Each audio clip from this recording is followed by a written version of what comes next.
কিন্তু জুলাই বিপ্লবের ক্ষত সারে নাই, বুকের আগুন নেভে নাই।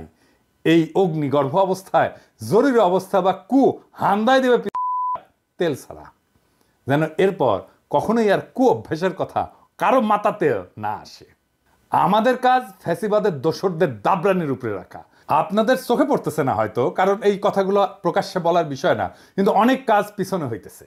এইগুলা বেকুব কর্মীগুলো জানে না সারা দুনিয়ায় হাসিনার পরিবার আর তার পলায় যাওয়া আওয়ামী লীগারদের উপরে কি নাইমে আসতেছে, এটা আওয়ামী লীগ আর আওয়ামী লীগের নেতা কর্মীরা হাসিনা কল্পনাও করতে পারতেছে না। আওয়ামী লীগের কর্মীরা যারা ফাল পেতেছে, আপনাদের বলি ভালো হইয়া যান, অযথাই নিজের বিপদ ডেকে আনিচ্ছেন।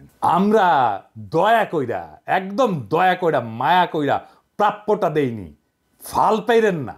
আমি প্রত্যেকটা অঞ্চলে আওয়ামী লীগের কর্মীদের গণ ক্ষমা চাওয়ার আহ্বান জানাইতেছি। পাড়ায় পাড়ায় এদের ধৈর্য তওবা করাইবেন, মসজিদে মন্দিরে সমাজের সামনে হাত জোর কইরা মাপ চাইবে, কইবে আমার ভুল হইছে, মাপ কইরা দেন, আর কখনো করব না। তাইলে এদের তরপানি কমবে। এদের কোথায় পাবেন? আমরা একটা ওয়েবসাইটের কাজ করেছি, চলিচ্ছে, ওইটায় হাসিনার ফ্যাসিবাদের সকল সহযোগীর আমলনামা থাকবে। আওয়ামী লীগ, ছাত্রলীগ, যুবলীগের সব কমিটির নাম থাকবে, ছবি সহ, রেফারেন্স সহ, নাম ধরে ধরে সার্চ করা যাবে, বাংলা এবং ইংরেজিতে। বিভিন্ন ক্যাটাগরিতে থাকবে এমপি, দামি নির্বাচনের এমপি, সকল কমিটির সদস্য, সকল ব্যবসায়ী, সাংবাদিক, শিক্ষক, ডাক্তার, কৃষিবিদ, আমলা, পুলিশ, যারা যারা এই ফ্যাসিবাদের দোসর ছিল সবার নাম থাকবে। এবং এখনো ফ্যাসিবাদের দালালি করে যাইতেছে দেশে এবং বিদেশে, সবার। কাজটা বড়, টাইম লাগবে, ফান্ড লাগবে। রাজনৈতিক দলগুলোর বা সরকারের তো করার কথা ছিল, তারা তো অন্য কাজে ব্যস্ত। কাজ শুরু হয়ে গেছে।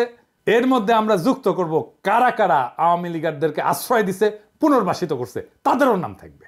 যুগ যুগ ধরে মানুষের ঘৃণার উৎস হয়ে থাকবে এই ওয়েবসাইটটা। এইবার পার্বত্য চট্টগ্রাম